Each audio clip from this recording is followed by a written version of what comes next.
RF. So, dalawa po yan, ha? Ito po is part of arthritis. Ito, di ba nga, sabi ko sa inyo before, ang sakit na arthritis, merong 100 type of arthritis. Okay? Itong tatlo na to, ito yung tatlo na part of arthritis. Meron tayong tinatawag na rheumatoid arthritis. Meron tayong tinatawag na rheumatoid factor. At meron tayong tinatawag na rheumatoid fever. Yes, rheumatoid fever. Okay?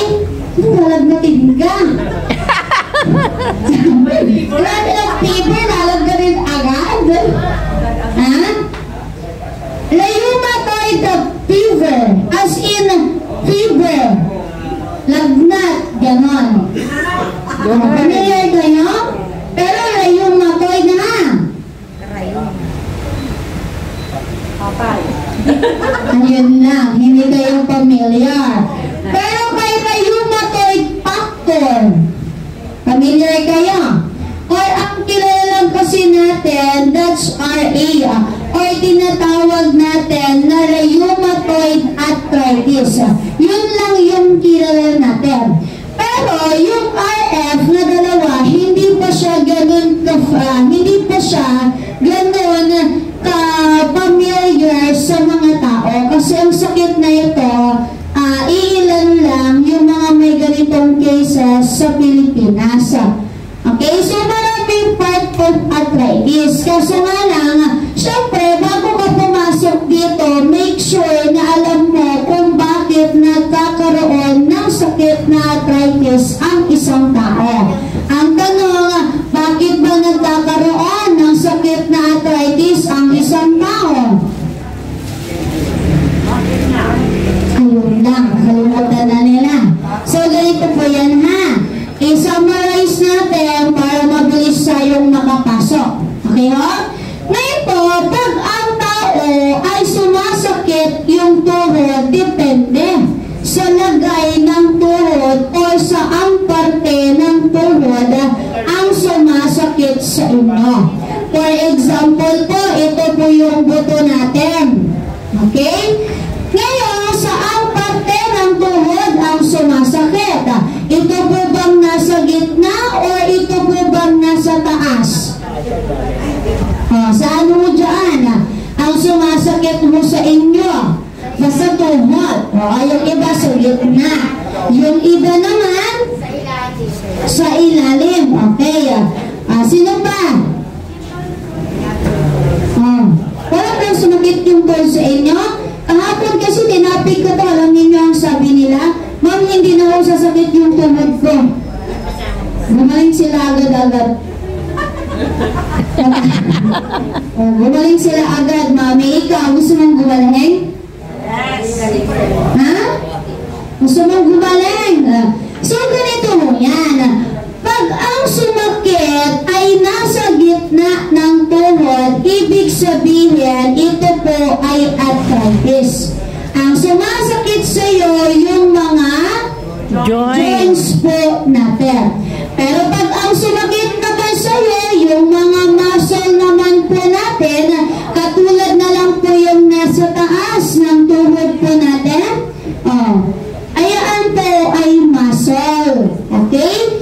Pag muscle ang sumasakit sa iyo, hindi yun arthritis. Ibig sabihin po nun, yun po ay rheuma. Okay, rheuma yan. Pero hindi ibig sabihin, rheumatoid arthritis, rheuma po yun. Hindi po yun donut. Yes, hindi yung parehas. Tinawag lang sila na rheumatoid arthritis dahil kasamang sumasakit yung joints tsaka yung muscles. Okay, parehas silang sumasakit. Pero itong tatlong sakit na ito, iba-ibang uri ng sakit mo yan. Okay? Ngayon po, pag ang tao nagkaroon ng sakit na arthritis, marami kang pwede na makuha na komplikasyon. Ngayon, pag nagkaroon ka ng sakit na arthritis, isa lang ang kulang sa'yo. Ang kulang sa'yo ay amino acid. Ano ba ang amino acid? Oil. May iniinom ba kayong amino acid? Sa fish oil. Meron kayo ng fish oil? Maganda mo yan. Yung fish oil, recommended yun sa lahat. Mainam yan, kaso nga lang, medyo pricey siya kapag nag-fish oil ka. Ngayon, yung amino acid po, yun yung fluid or yun yung pangpadula sa part ng mga joints mo, kaya mo siya nababalot. Ngayon ang nangyayari, ganito po yan. Pag sumasakit ang tuhod po ninyo, tatlong bagay lang ang pwedeng mangyari. Kaya sumasakit yung tuhod mo, it's either mataas si uric acid or it's either kulang ka sa vitamin B12 and vitamin D or kaya ikaw ay overweight. Okay, saan mo natin ha? Sa ito mga bato-bato sa langit, tamaan, huwag kayong magalit. Okay? So mga tao po na may nakatabaan. Okay? Yung katawan kasi natin, ang umaalalay po yan ay tuhod po natin. That's why yung iba, wala namang ganito, hindi naman mataas, hindi rin mababa, sumasakit yung tuhod. That's because overweight ka. Okay? Ngayon, kapag ikaw mataas yung uric acid, komplikasyon mo ang magkaroon ng sakit na arthritis. Bakit po? Ganito po yan. Sabi ko nga sa inyo, yung joints natin, nangangailangan yan ng amino acid or kaya fluid. Ngayon, yung fluid, mami sir, pag hindi nakapag-generate or nag-produce ng liver, ang liver natin ng amino acid, wala kang pangpadala sa part ng joints mo, kaya ang iyong buto ay start na nagkikis-kisan. Nakakita na nagpa-x-ray kayo? Hindi pa?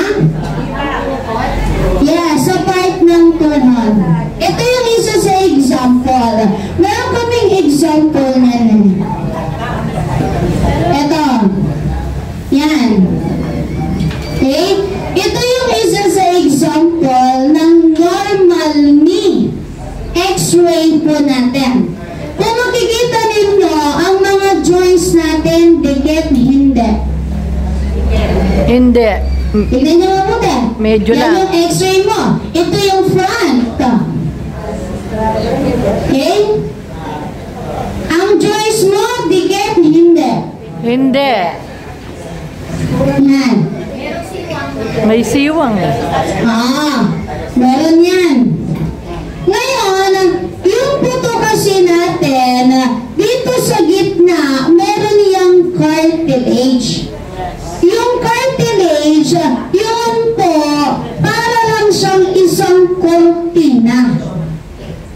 Kung gaano kanipis ang kortina, ganon kanipis ang cartilage sa part ng joints ninyo.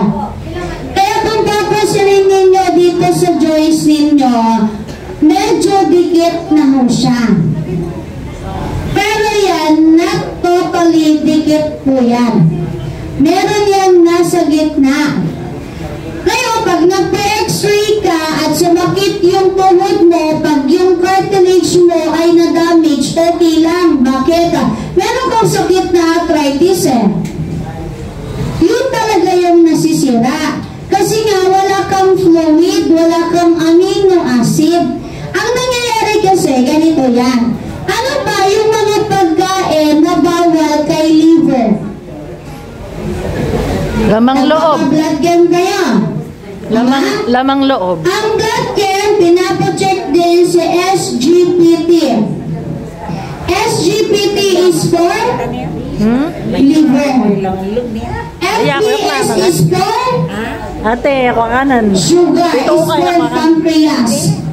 Okay? Mamangan. Pag ang liver spread, SGPT yan ka mo na. ay Pero reta mataas, ibig sabihin may problema ka sa liver. Ang mga pagkain na bawal kay liver, yun yung mga pagkain na matataas kay vitamin B12. Okay? Katulad na lang po ng mga laman loob, yung mga atay, balon-balonan, yan.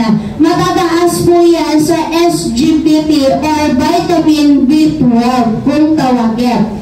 Ngayon po, pag ikaw din may arthritis ka, bawal ka din doon. Kasi pag kumain ka ng kumain, nagtitrigger si arthritis. That's why sumasakit lahat ng joints sa part ng katawan mo natin. Ngayon, mami, sir, ganito yan. Pag ang liver mo ay nasira, hindi siya nagpo-produce ng amino acid. Ang napoproduce niya ay uric acid. Pag uric acid na ang bumalik kay joints natin na pampadulas ng joints mo, hindi na nag-work ang joints. That's why sumasakit na po siya. Nakaranas na kayo ng finger locking? Ay nag-lock na yung mga daliri mo ninyo? Merong ganun. Oo, may mga ganun mo yan ha. Yung iba napansin ko kasi nagiging ganito na yung koko. Kaya po ha, reality po yun ha. Totoo mo yan. Nag-start ng ganyan. Bakit daw? Arthritis. Ha? That's part of arthritis. Basta joints ang sumakit sa iyo, parte yun ng arthritis. Sabi ko nga sa inyo kanina, meron tayong 100 type of arthritis. Number 1, na part of arthritis, yung tinatawag nating gout arthritis. Alam niyo naman siguro ang gout. Yan yung mga bumuboko sa parte ng mga joints po natin. Na kung saan, ang gout arthritis para yung isang cyst or bukon. Na kung saan, kahit ipatanggal mo yun ng paulit-ulit, kusa yung bumabalik sa mga part ng mga joints po natin. Na kung saan, mas nagtitrigger ang gout arthritis kapag palagi kang kumakain ng mataas sa vitamin B12. Na kung saan ang gout arthritis, maliit yan sa umpisa, palaki ng palaki, maaari itong pumutok.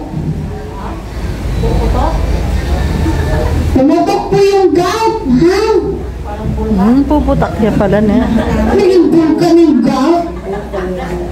Kaya patanggal dalas. Pag nag-trigger mo yan. Yes. Nakakita na ba kayo ng sobrang laking gout? Ang pigsa, nakakita na kayo? Anong itsura ng pigsa? Maga. Bukon na merong white, diba? Yung mata niya. Mata niya pang mata. Ganun yung gout. Ha? Yung gout, pag lumalaki ng lumalaki, meron kayong makikita na color white na. Ah. Pag ganun na, hinog na yun.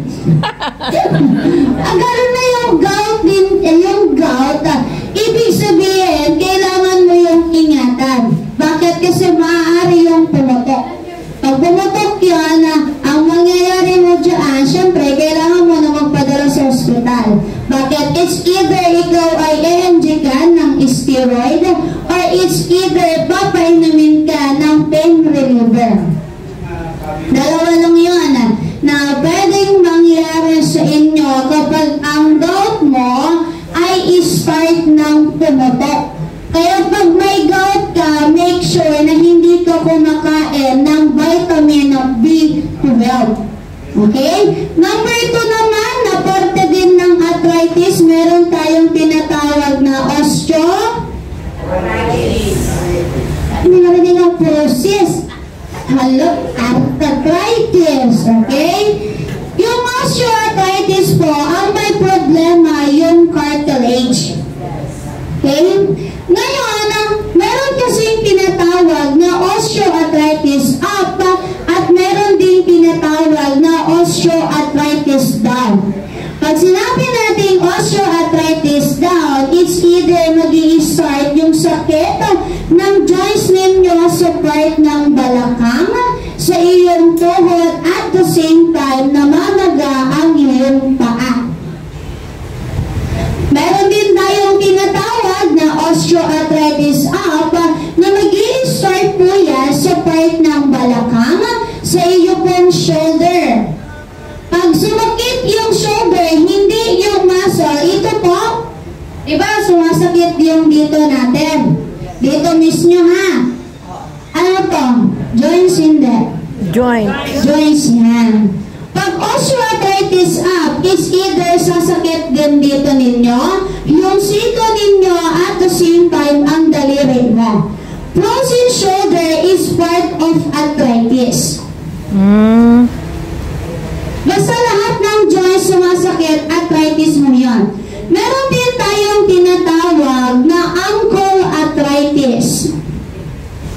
Ang ankle arthritis naman po, namamaga yung ankle po ninyo. Asan po yung ankle nyo? Sa bahay. At ankle, uncle. Ibang ankle yun Parang tao yun Pag ang ankle arthritis sumasakit, it's either namamaga po siya or bumubukol po yun. Okay?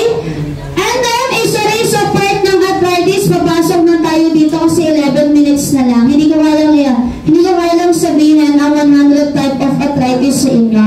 Pero singit ko din, part din po ng arthritis, ang sumasakit ay likod lamang ng iyong tuhod. Okay, may sumasakit ba? Yung likod lang yung dito lang hindi mo kasama yung harapan. Likod lang mismo. Dito lang Pag yung dito, ano nang tawag kasi dito? Oo, pag yung sa muscle ninyo, hindi yun arthritis. That's rheuma.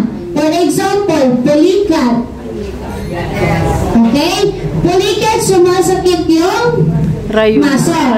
Okay? Rheuma mo yan. Pero pag yung taas lang ng tuhod ninyo, dito po sa likod, that's part of arthritis.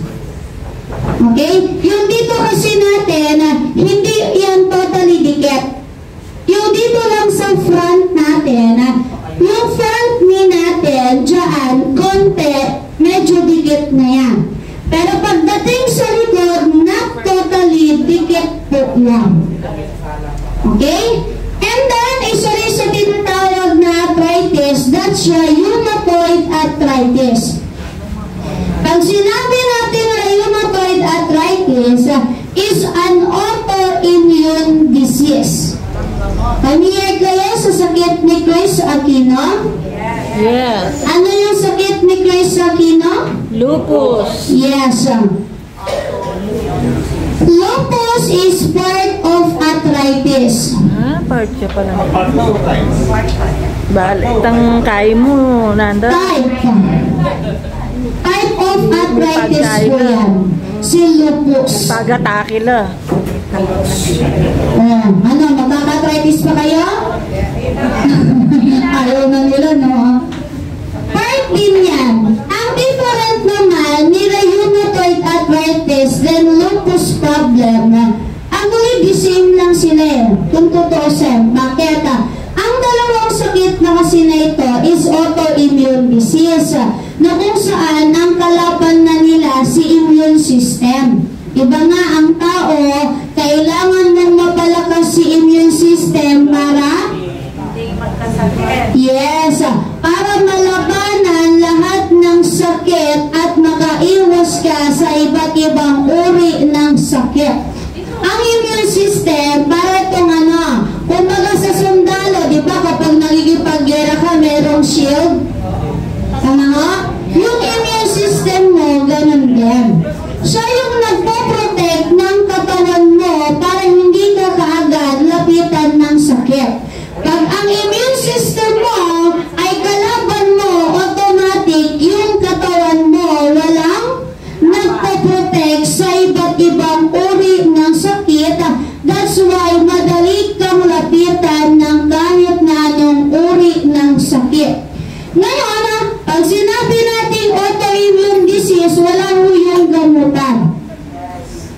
pa po yan, wala pang totally na na-discover na gamot para sa mga taong autoimmune disease.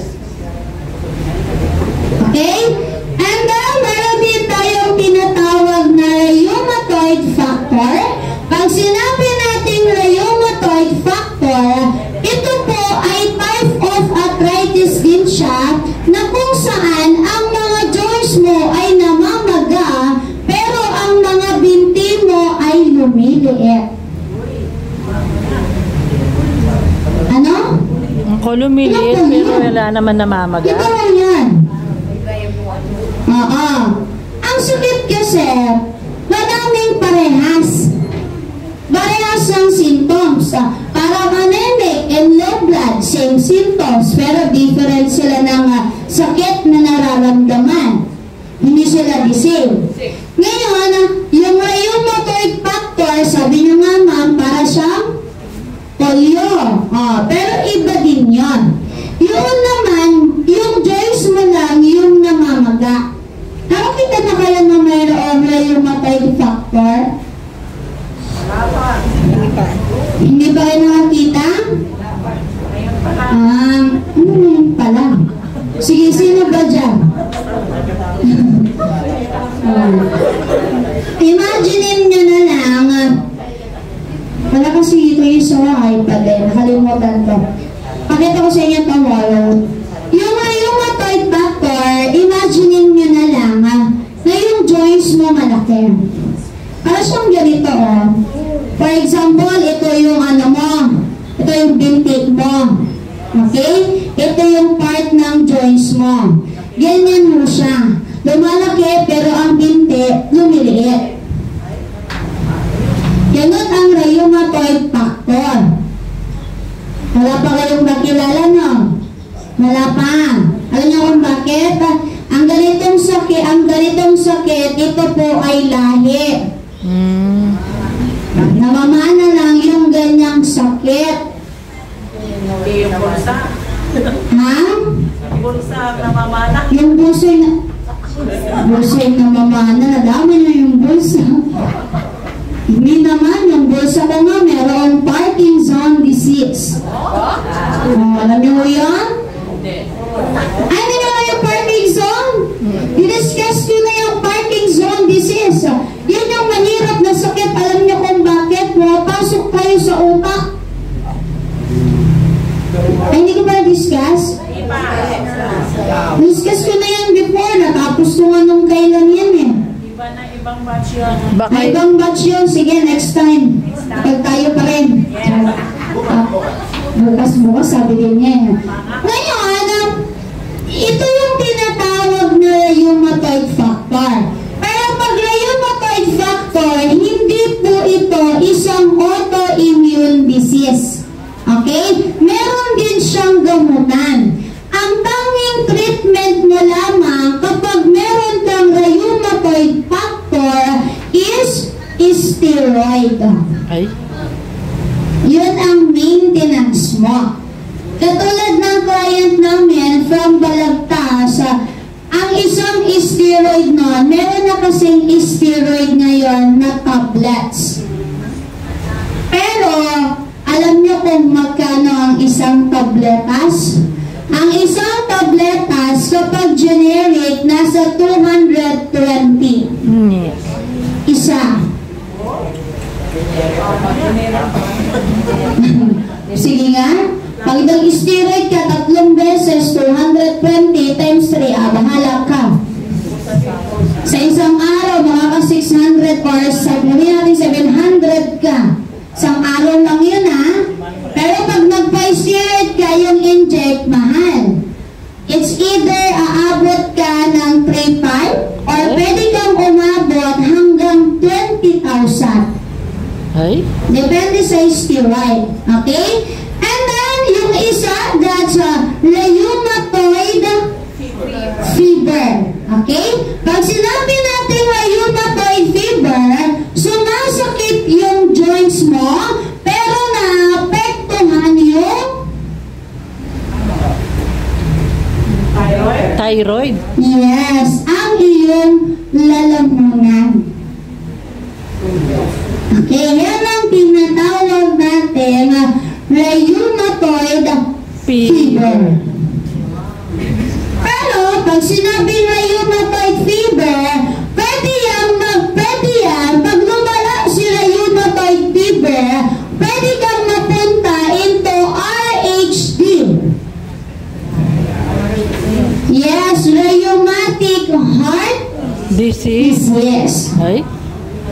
Okay?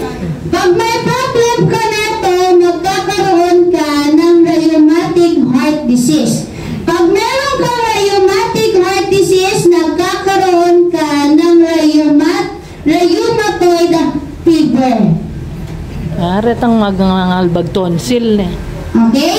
And then, isisingit ko na din, since may 2 minutes pa, meron din tinatawag na GEA. Si GEA, that's juvenile idiopathic arthritis. Na kung saan, sumasakit yung joints mo, pero naapektuhan ang retina ng iyong mata. Ah, Saan mo kayo dyan? wala. Wala. Bakit ayaw nyo na magkaroon ng arthritis? Ayaw. Ito nga po kasi na ito, nagiging ano na siya, nagiging familiarized na siya sa ibang tao. Kasi yung iba, nagkakaroon na ng sakit. Pag ikaw may GEA problem ka, lalabas ito at the age of 15 years old. Bata pa nga. Kaya ngayon, nagiging familiarized na siya kasi yung ibang bata nagkakaroon ng ganyang sakit. Pero tapos na, bukas na lang. Wala Yun na, lang. hindi tayo tapos. Bitin. Ayan, dahil tapos yung film